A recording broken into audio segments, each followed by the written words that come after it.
Hi, everybody. Good evening. Welcome to Book Passage. We are so thrilled to have New York Times bestselling author Megan Miranda, also known as Master of Suspense, here to talk about her latest thriller. We want to welcome our audience that's watching by YouTube as well, as those of you watching here live.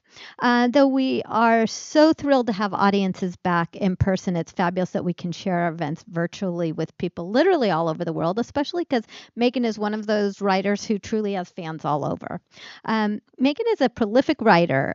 The Only Survivors is Megan's 14th book, and they've all been written in just over a decade. It's incredible. I can't believe that. She writes books that speak to her audience on an almost personal level. She really knows how to essentially combine both character and narrative to thrilling effect. The suspense that she builds is also something that many have come to appreciate, keeping the reader continually guessing right until the final page. As far as I'm concerned, that is like the key to a great suspense novel is not being able to guess. And I'm one of those people that, for books and movies, I like to try to figure out the ending. So when I don't know, that's a great book.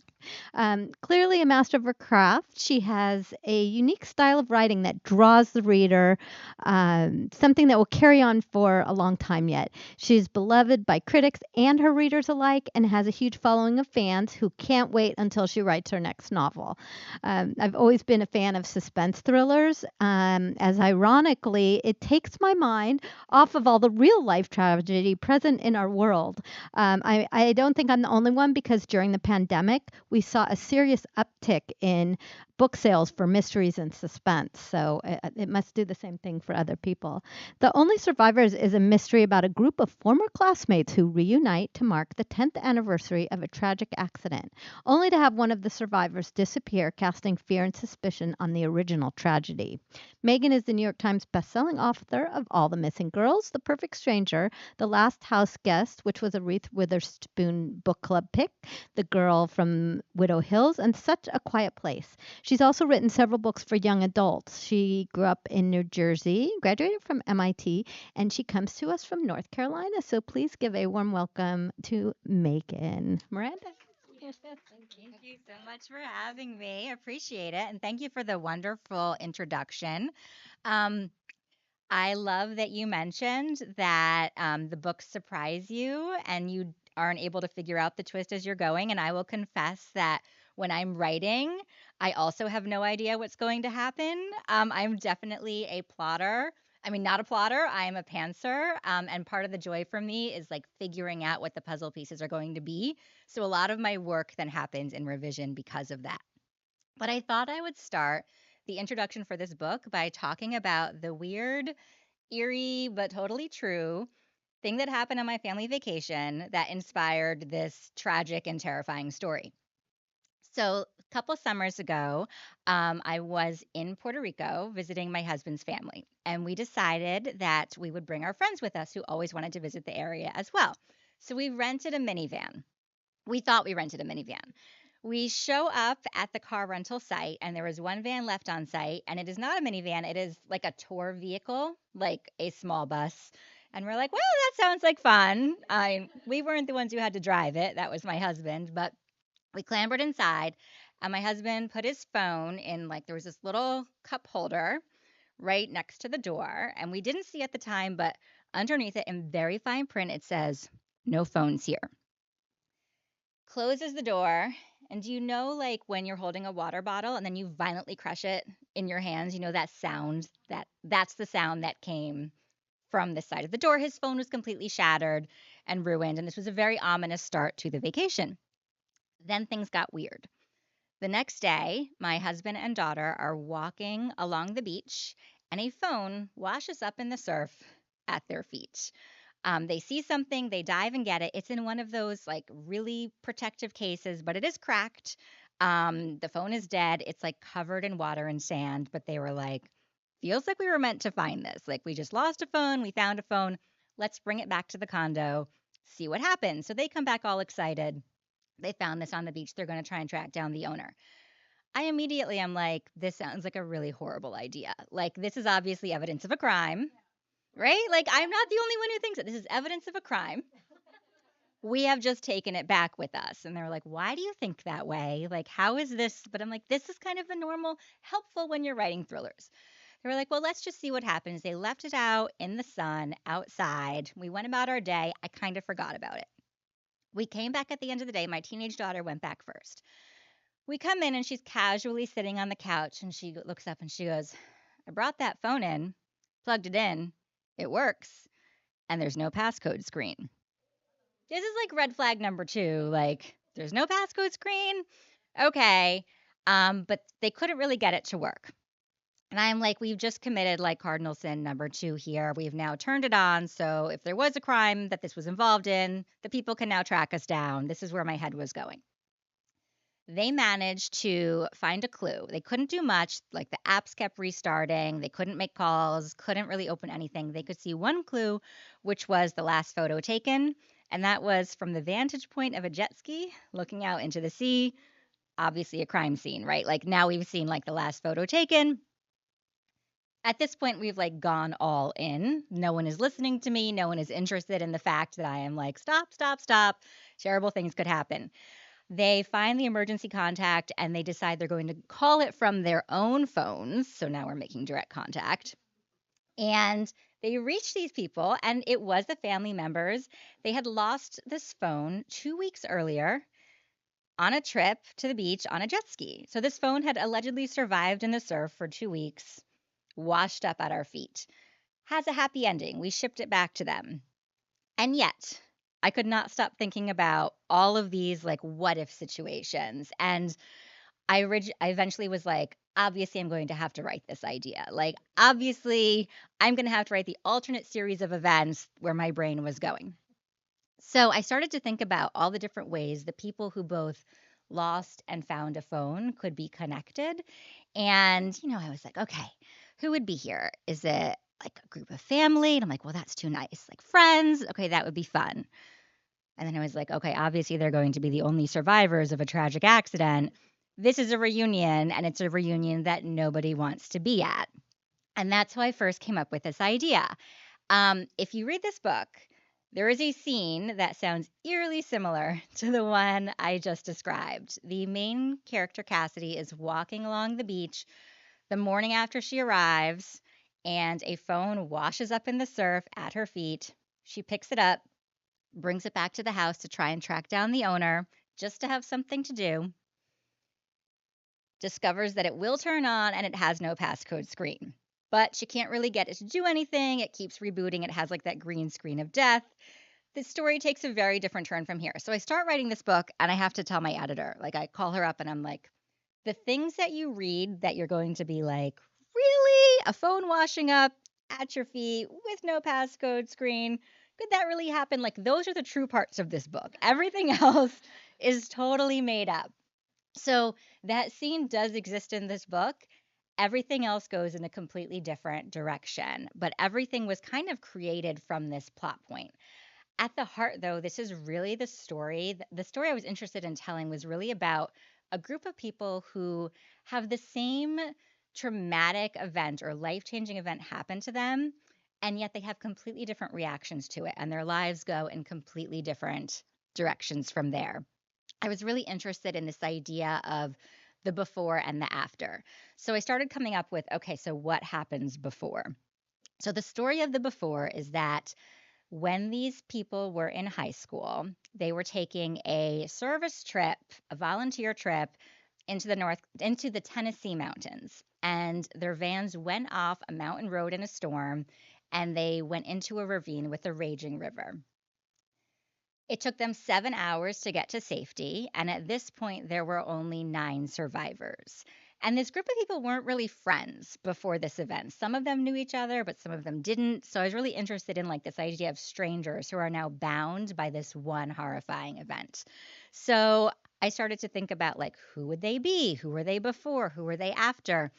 And the one thing they decided to do after this event was that every year they've made a pact that they will come together at this house in the Outer Banks in order to check in on one another, see each other through the week, keep each other safe, or so they say.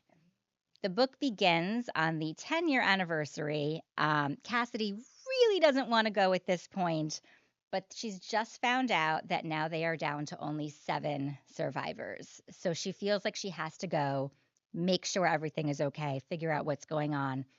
And then another has just gone missing the first day. So now we're down to 6 at the start of the book. And which kind of goes to the title too. Like they were the only survivors, and that number keeps dwindling to be the only survivors.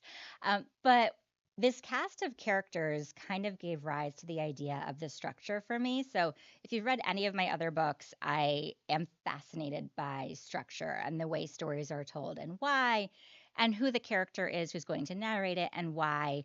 It's something I think about when I'm watching TV or movies or reading books. Um, I wrote a book in reverse, All the Missing Girls. I wrote a book in Found Objects, one of my YA books called Fragments of the Lost. And so I knew I wanted to explore these characters back when they were teenagers and also right now. And coincidentally, there were 7 characters left. I wanted to tell this story over the course of a 1 week reunion. So it was going to be 7 days in the present. And then I realized that I got to have each one of these characters tell about what happened in the past as well. And so every character is able to give 1 hour of the event in the past that they were escaping. So it's 7 hours in the present moving forward, and then 7 hours in the past moving in reverse. So it has a little bit of a nod to All the Missing Girls, that same structure, but it's primarily narrated by Cassidy in the present, trying to figure out what's going on right now and why. Because not only is there a survivor missing, it also seems like someone is contacting them and trying to figure out what really happened that night. And it's something they haven't ever talked about. So once I had this idea for the premise and I started writing it, I started to think about setting. And setting is probably my second favorite thing other than structure. I love thinking about setting as a character. And I love to see the duality of a place. I think that every place can be the most beautiful place in the world and the most terrifying. And it all depends on your perspective and the perspective of the main character. So when I'm setting a book somewhere, I really do love these places and I think they're beautiful. And that's probably why I make up all the towns because I don't want to take someone's beautiful town and then turn it totally creepy in my books. But I love this idea that the characters are there because there's safety for them. They love everything it offers. But then, if something goes wrong, how can all those things that are beautiful suddenly be turned against you instead? And I think when a character is afraid, everything takes on this element of fear. So I decided to set this book. I knew it was going to be on the beach because a phone is washing up in the surf. I decided to set it in the Outer Banks of North Carolina. And if you've ever been there, it's a place you have to take like a series of bridges in order to get to these islands. And there's kind of one way in and one way out. And there's the ocean on one side and a sound on the other. So it's beautiful. You can see the sunrise, you can see the sunset. It has this isolation, which comes in really handy for these characters who want to be isolated at first and want to have this time alone. It's beautiful. They feel like it's very far from the site of the accident, which was in the mountains. They stay at this house called the Shallows, and they say it's surrounded on all sides by the endless deep. But this is supposed to be their place of safety and retreat.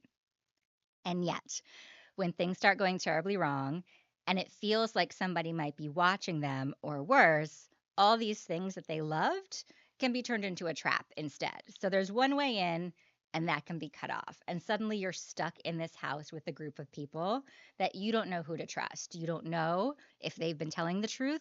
They only see each other once a year. They have no idea what each of them are doing the rest of the time, except for this 1 week every year.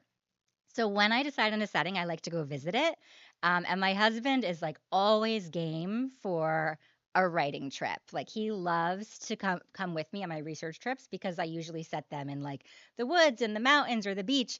And he's started to say like it's become my brand that like I take places we love and then turn them terrifying for him. So last year that's what we did with The Last to Vanish. We turned hiking terrifying, which is like his favorite activity. And now we decided to turn the beach terrifying. So we went out the same kind of time frame where this book takes place. We went out the first week of May. I wanted to get a feel for like the temperature. What's it like? Is it crowded? Are the crowds not here yet? And we went and spent a few days and took pictures everywhere and did research, and he accompanied me everywhere. And then, it was getting late at night and we were inside, and He's like, "Okay, are you done for the day?" And I was like, "No." "Okay, it's 10 p.m. Now we have to go out to the beach." And he's like, "We were just at the beach." And I was like, "Well, I write thrillers and they're set in the dark. So we have to go out there now and experience that. Like, I need to know, how far can I see? Can I see with a flashlight? Can I see without a flashlight? What does it sound like? Are other people out there? Is it terrifying?" The answer is yes. It was terrifying, completely terrifying. I think the adjective my husband used was a little bit murdery, was the feeling it gave. And so, like, I'm walking through the dunes, walking, like, creeping through these trails. I'm on the beach, turning my flashlight on and off. And I had this realization that I was basically the creepy element in someone else's story at this point. Like, I realized, like, there's a house with all its lights on, and they're hearing someone walking outside, turning a flashlight on and off on the beach, which is something that happens in the book. But I realized that somebody watching or looking out their window is probably wondering, like, who's out there and what are they doing? And, like, do they have nefarious positions here? So I really think about, like, oh, who am I in this story? I'm trying to, like, inhabit that authenticity when I'm writing. So that was that research trip. And then I also took a car ride with my teenage daughter through the Tennessee mountains where this accident occurs, which was slightly terrifying for me because we got stuck in traffic and had to veer off the road, which is what happens to these characters in this book as well. So then that gets in your head, and it feels like the book and reality are sort of living side by side. So I got home from the research trip, and I live in North Carolina, so we get North Carolina news. And the headline for the North Carolina news was about the Outer Banks. This was right after we left, and it said, "Two houses lost to the sea." And it was the same town we had just been staying in. And when we were there, we saw that there were these houses that had, like, caution tape on them, but we didn't know what it was for. And apparently it was because the tide was coming in too much and they were in danger of being swept away and they had to close the beach. And it wasn't even that a storm was there, it was like a low pressure system sitting off the coast that kept making the tide surge. And then they closed the highway, like the one road in, because during high tide, like, there's one road, there's dunes on both sides, and during high tide, it would flood, and there was no way in or out. So I'm about three-quarters of the way through my first draft at this point, and I was like, well, now everything's about to change because you know what's going to happen? A storm is coming. So it really was visiting these places that kind of shifted the story for me. And so now in this story, somebody goes missing, which might not be a huge deal, except for the fact that a storm is coming and they need to know she's safe because they're here to make sure one another are safe and they see each other through the week. The one other thing I wanted to mention is this main character, Cassidy, because I think she thinks of herself as the most unlikely survivor. And I think I'm drawn to writing about characters who kind of straddle the line between insider and outsider. And Cassidy is definitely that type of character. She didn't really have a group of friends inside this group of survivors. A lot of them didn't know who she was at all, and she is a very keen observer. So she was a way for me to be in her head and observe all these different characters. And for her, she's kind of come up with this coping mechanism after this tragic event that happened in her past, where wherever she is, she's thinking to herself, who would I save? Like, it's something that she just can't escape. And so when she's even introducing the other characters that she's meeting, she introduces them by why she would save them. Well, here's Brody. He's got a car seat. He's a new father. People will miss him. That's a reason to save Brody. This house belongs to Oliver. That's a reason to save Oliver. And this is a thing that haunts her throughout the story. And I think it's the theme that ties both the past and the present together. And it's the entire question that's kind of the pitch for this book. When I finished the first draft and turned it in, we decided the pitch was basically 7 days in the present, 7 hours in the past, seven survivors remaining. Who would you save? So that is the introduction for The Only Survivors. I hope you enjoy, and I would love to take questions about either this book or any others. And I'll try to remember older books if you have questions about those too. Yeah.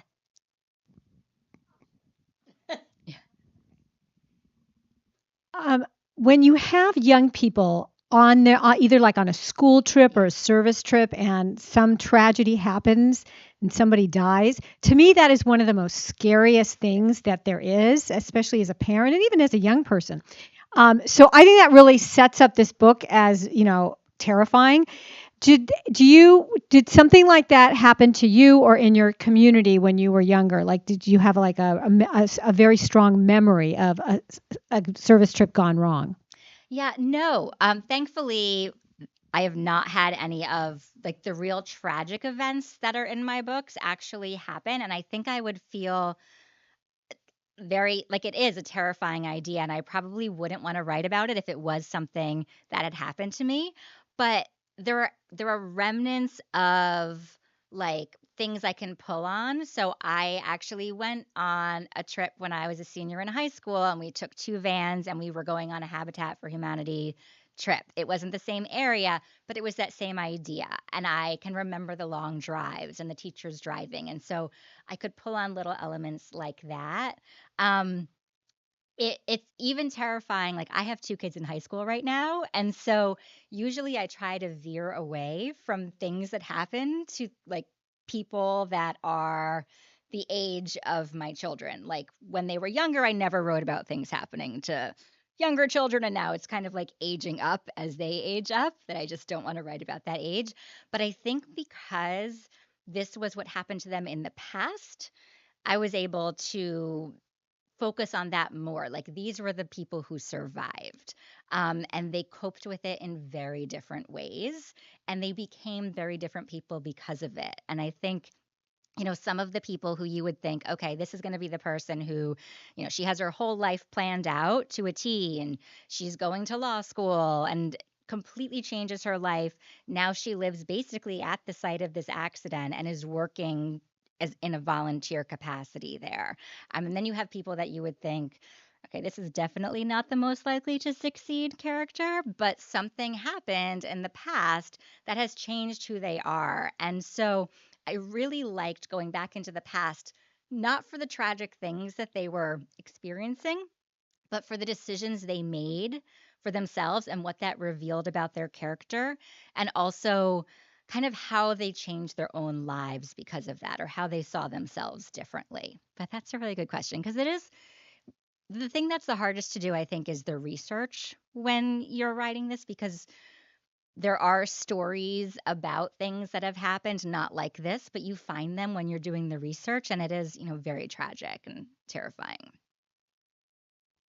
So I'm curious. So many authors who write within the same genre, their books can become formulaic. Yours do not at all. And Yeah. so I'm interested to hear about how you get your ideas. Do you get them? Do you read something in the news? Do Mhm. you go through old, I don't know, historical things? Do they just pop in the middle of the night when you wake up at 2 in the morning? Yeah. Like, I'd love to hear more about. I mean, this one is really interesting the way you described it.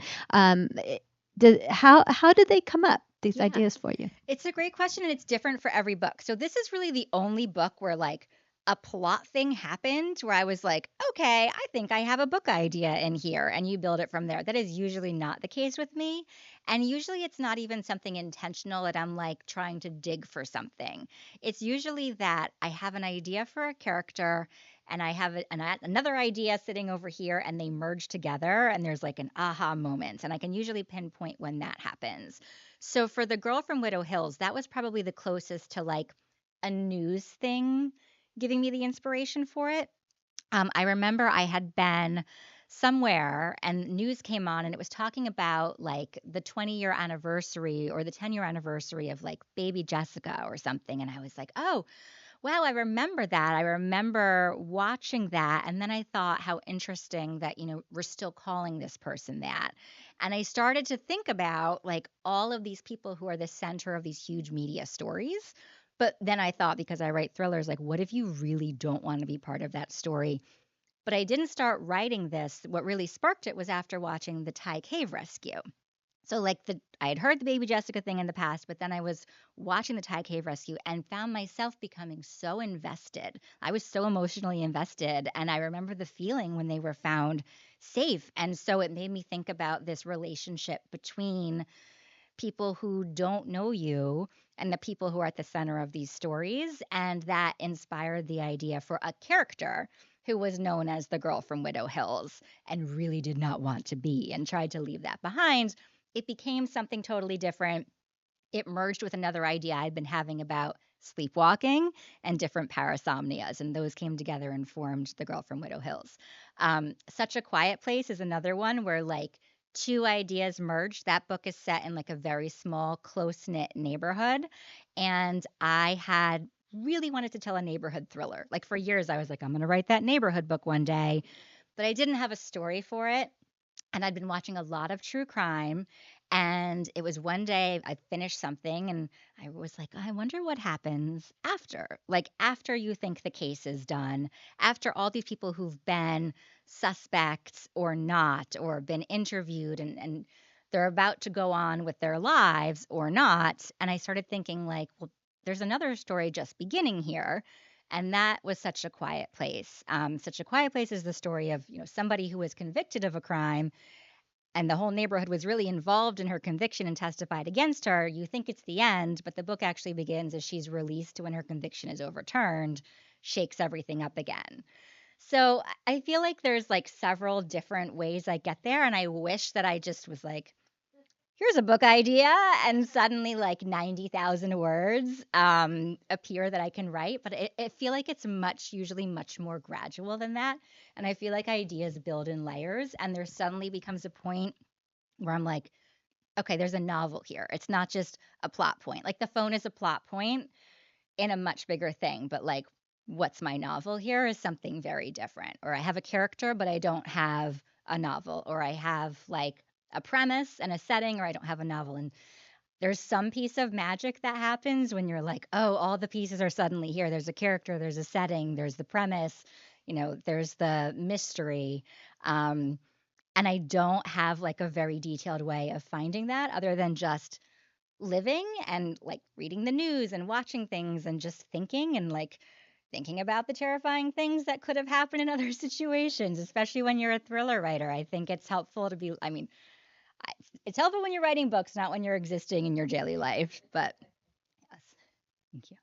So I'll read some questions from Okay.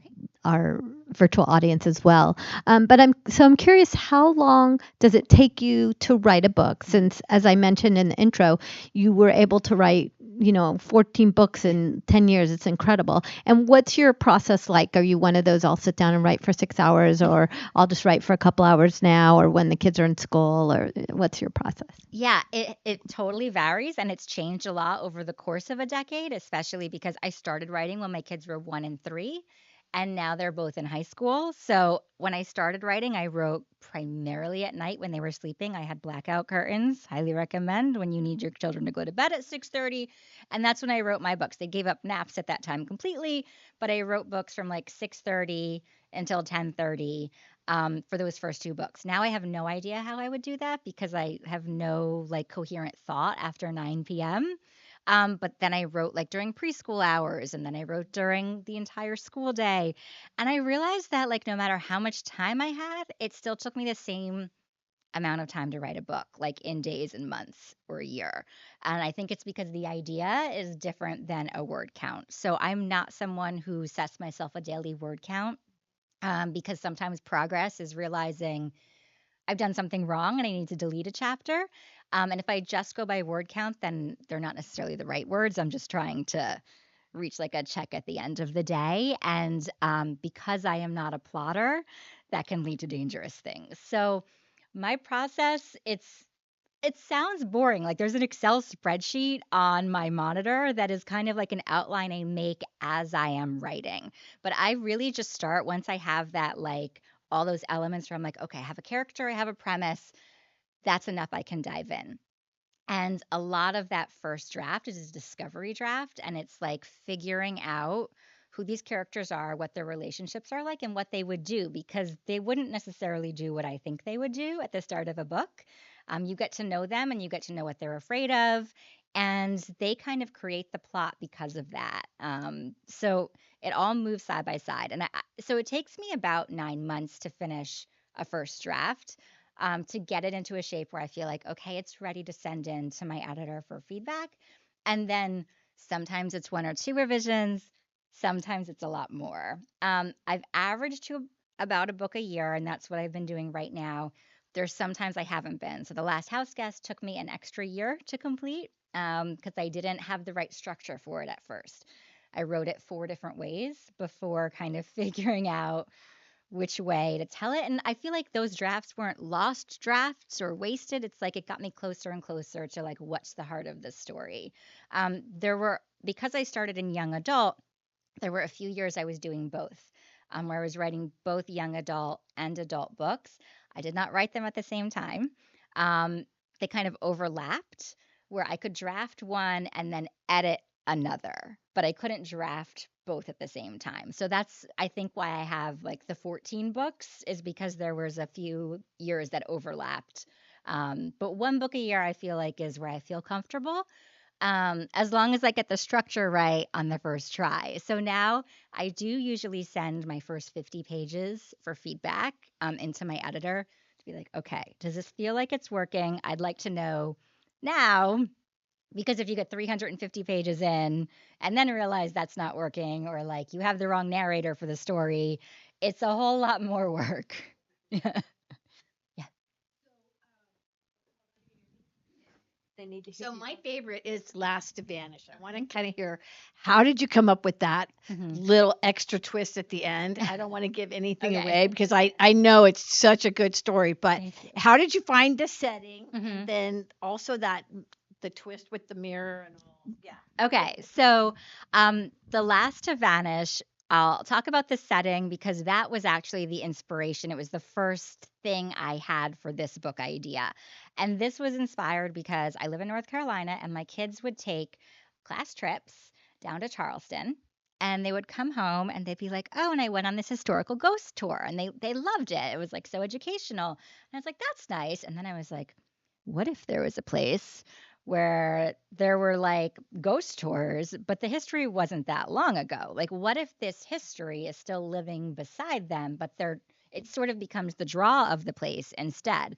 And so the first thing I thought of was the town of Cutter's Pass, this idea of a place that has become notoriously known for a string of disappearances over the last 25 years. And then I started crafting that history in my head, like trying to craft a history. It's a. I made the whole place up. Yes, yes, totally fake. Yes. Thank you. Well, I when I was writing it, I did take research trips. I went to several towns that are so the town of Cutter's Pass is also famous because it's right off the Appalachian Trail. So a lot of people go there for hiking, for outdoorsy activities, but it's also the site of the mysterious disappearance of seven people who have gone missing without a trace. And because of that, I went to several different towns and stayed at several different inns that are very close to the Appalachian Trail. I know. Now I'm like, there's something that draws me to that. Yes. But it was hard too because when I was crafting this history, I was like, okay, it has to be something that could not have been solved for 25 years, but now I have to solve it. Um, the first four who disappeared were part of one group, and that was the one in the past that kind of made it like this mysteriously known place where the fraternity four have disappeared. So I did not know that twist when I started writing the book that you are asking about. And I discover I will not. Thank you. Thank you. Those are the things I discover when I'm writing, and that's what's really exciting for me. Like I rarely know a twist when I start the book. I know. Thank you. I feel like I think of twists not just like the one big, but like lots of little things that shift your perspective or your understanding of what's happening or why. And so sometimes there's like a lot of little ones that happen instead of like a big one. And sometimes there are a couple, yeah. And sometimes it's not even about like the who did it, but like something else in the history of the place. So that was something I knew there was something, and I was just it took me a little while to work it out, and then I realized it and went back and revised it all. Yeah. So I will always say that my favorite is the one I just finished because you just spend like a year in these characters' heads and you feel like you know them really well at this point. Like you're like, I know what Cassidy would do. I wonder how she's doing now. But there are also books that stick with me for a long period of time. And I've correlated that, I think, to the books that have taken me the longest to write because I stick with those characters for so long. So, the book that took me the longest to write, or at least that I thought about the longest before writing, was All the Missing Girls. It was my second book idea, but it was my sixth published novel. I knew I had this idea in my head that I wanted to tell the unwinding of a mystery by doing it in reverse. And I would start 50 pages and be like, that's not quite right, and put it aside and go back to the book that was under contract. And it was a book nobody knew about. And it was the book that was like just my passion project on the side that I kept coming back to it over and over and over again. And I will say that, like, I still think one of the highlights of my career was when I finished that first draft by myself, like sitting on a couch, no one was around, and it was like, "Oh, that book that had lived in my head for so long, I finally reached the end and it worked." And so those characters I think about a lot. Like I'm like, "I hope they're doing okay." So because of that, that's a book that's close to my heart. Yeah.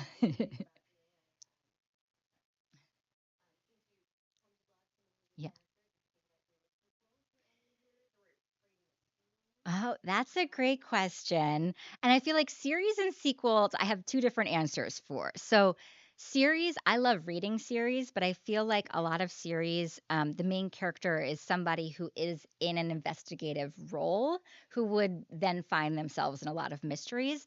And I feel like I'm drawn to telling stories about characters who are kind of like normal, everyday people who suddenly find themselves at the center of a mystery and have to yeah, figure it out and find their way out of it, but they're not really detectives or police officers, or lawyers, and those are kind of a lot of the series that I read.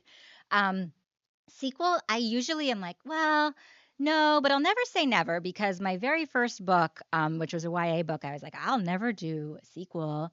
And then 2 years later, I wrote a sequel to it. But it was from a different character's point of view. It was a companion, and it was a few months after. So it was like you could visit the characters again, but somebody else had the story arc.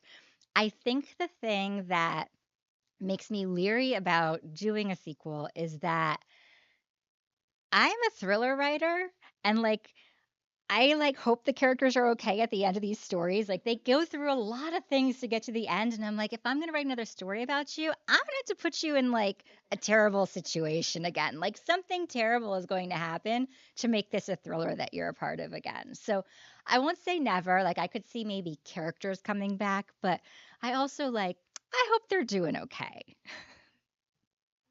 So I was curious what your influences are. Do you read mysteries at all? Do you read solely mysteries? What kind of books do you read? What are you reading now? Yeah, I am a huge mystery reader. I think I'm a lifelong mystery reader. My mom was a big mystery reader, so we had bookshelves of mysteries growing up.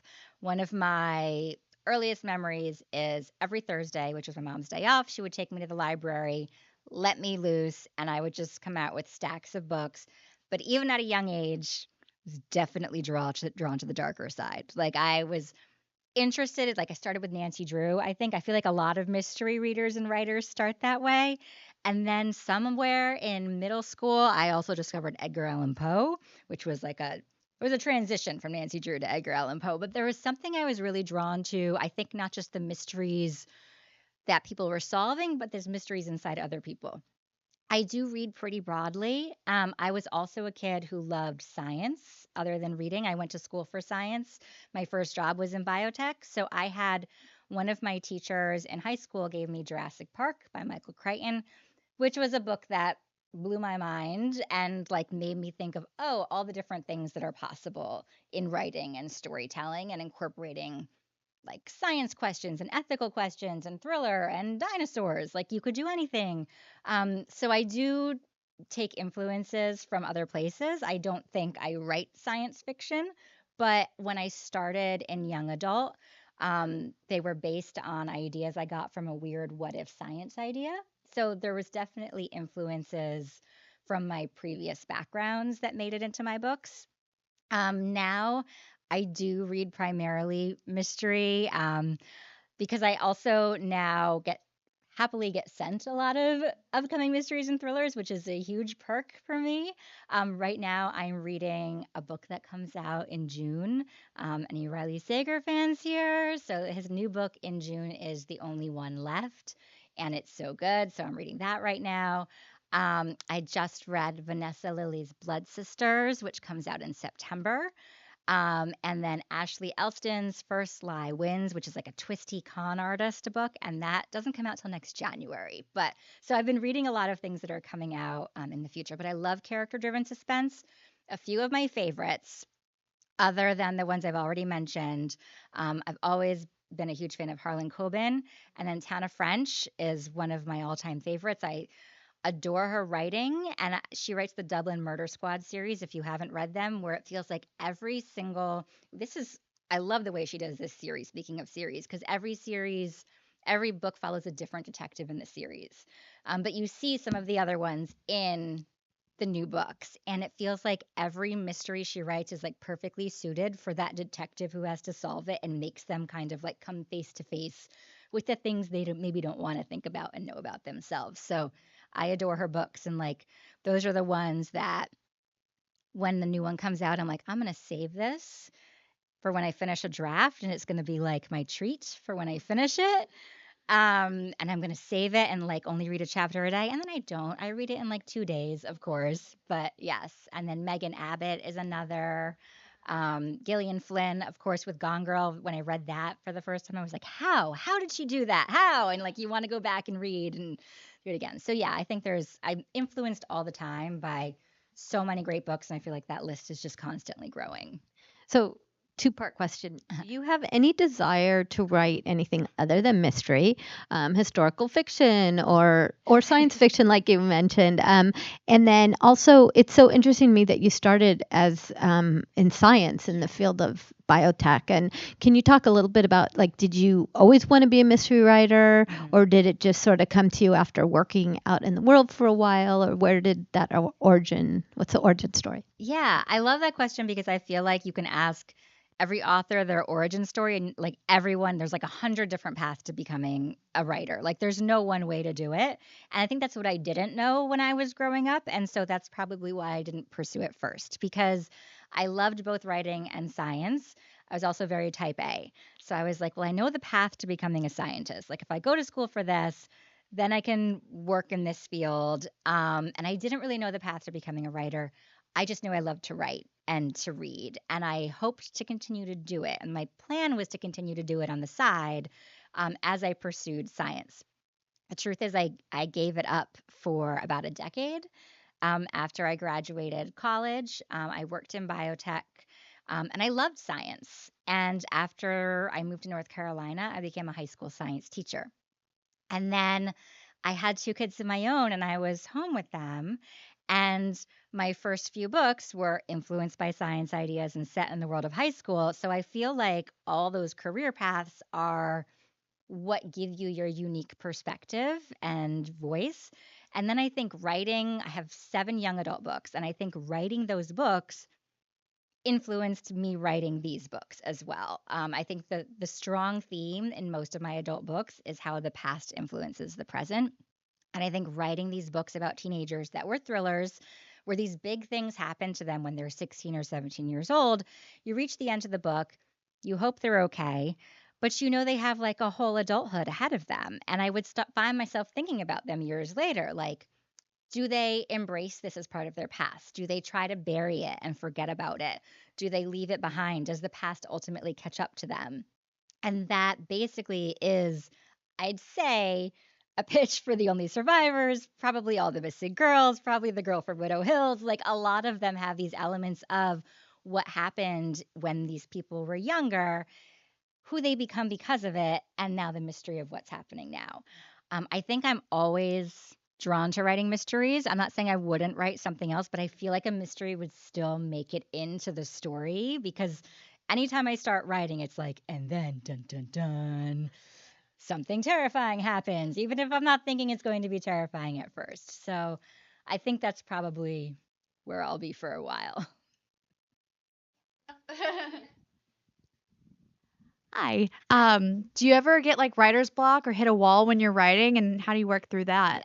Yes. Yes, I do. I do get writer's block. And I always get writer's block in the middle of a book because middles are so hard for me. Like beginnings, I don't have to know what happens yet. Like it's just exciting. I'm like, here's some characters, here's a setting, let's throw them in and see what happens. Endings are very exciting because suddenly all those pieces you can feel like, oh, they're pulling together. And like my last 100 pages is like I'm frantically racing. Like I love ends of books because suddenly you can see it. Middles are like, I have to do the work here. Like I have to figure out what happens. I have to make sure everything makes sense, and I can't go too far without making sure I know what's going to happen. So what I try to do when I start is when I start writing, can I see the turning point at about a quarter of the way through the book? And if I can see that, I'll write till there. Once I get there, I'm like, can I see the halfway shift? Like usually something happens around halfway that changes the reader's perspective or the character's perspective. But that's also where things get tough for me.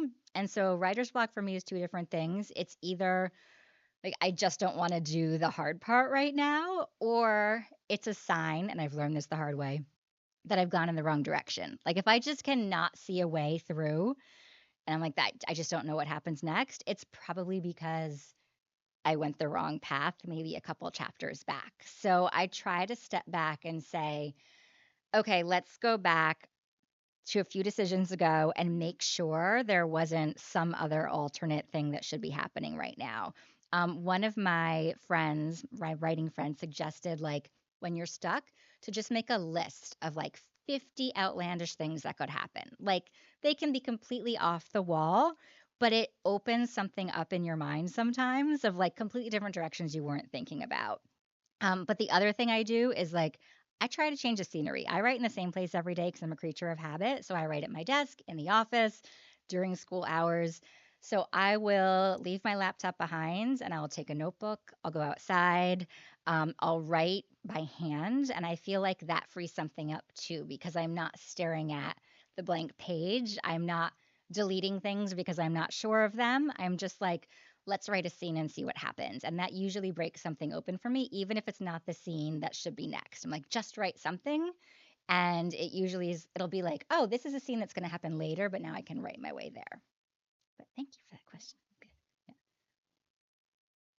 So you said you had two teenagers. Yeah. Did they read your books? And do either of them want to be a writer?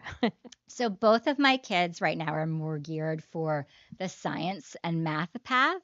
They are big readers though. I don't know if they want to be writers. They haven't said as much. When they were little, when they were like, when my first books came out, they were like 4 and 6. And they're like, when can we read your books? And I said, when you're 10, because that seemed so far in the future. And then they turned 10, and I was like, oh no, let's revisit this conversation. But when they were 10, I had said that they started reading my books. They have not read all of the adult ones. Also, I think like, they have school books they're reading a lot too. But yes, they have read most of my YA books. Yeah, yeah. And they have opinions, which is always fun. Yes. So any other questions in the audience? Um, Oh no, I'm just thinking. Okay. A lot of the questions pop in my head and they get answered.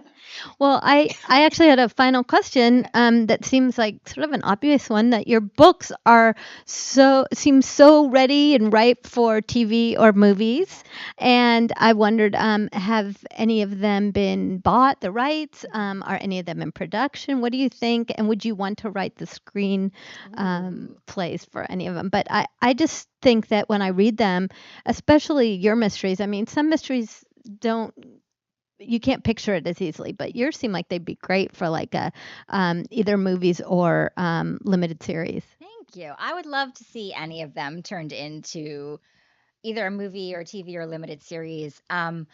There have been a few that have been optioned. Not all of them artist age I can discuss yet. One that is The Last House Guest was optioned by Dakota and Elle Fanning, and as for a series, and I think they're working on. There's a script writer who's working on the pilot script, and I am interested in the idea of turning a book into another medium and developing that skill. But I also feel like that's not my skill set yet, and I feel like I should trust that to people who are the experts right now because I feel like it is a very different skill. I'm super interested in it though, and I'm definitely like I think it's hard when you're the writer sometimes to be like what to cut and what to keep. And so I'm trying to learn more about that, but fingers crossed that, one makes it. It's a very long process and, lots of steps along the way, but fingers crossed. Yes. Well, thank you. Look. Yeah. We'd love to see it. Well, thank you so much. This was so wonderful.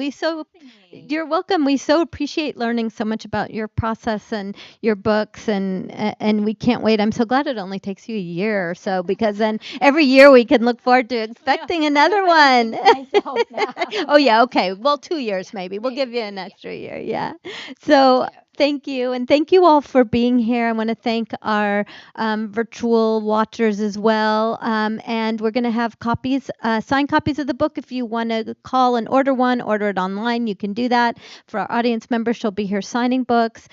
So thank you so much, everybody. Have a lovely evening, and keep reading mysteries. Thank you.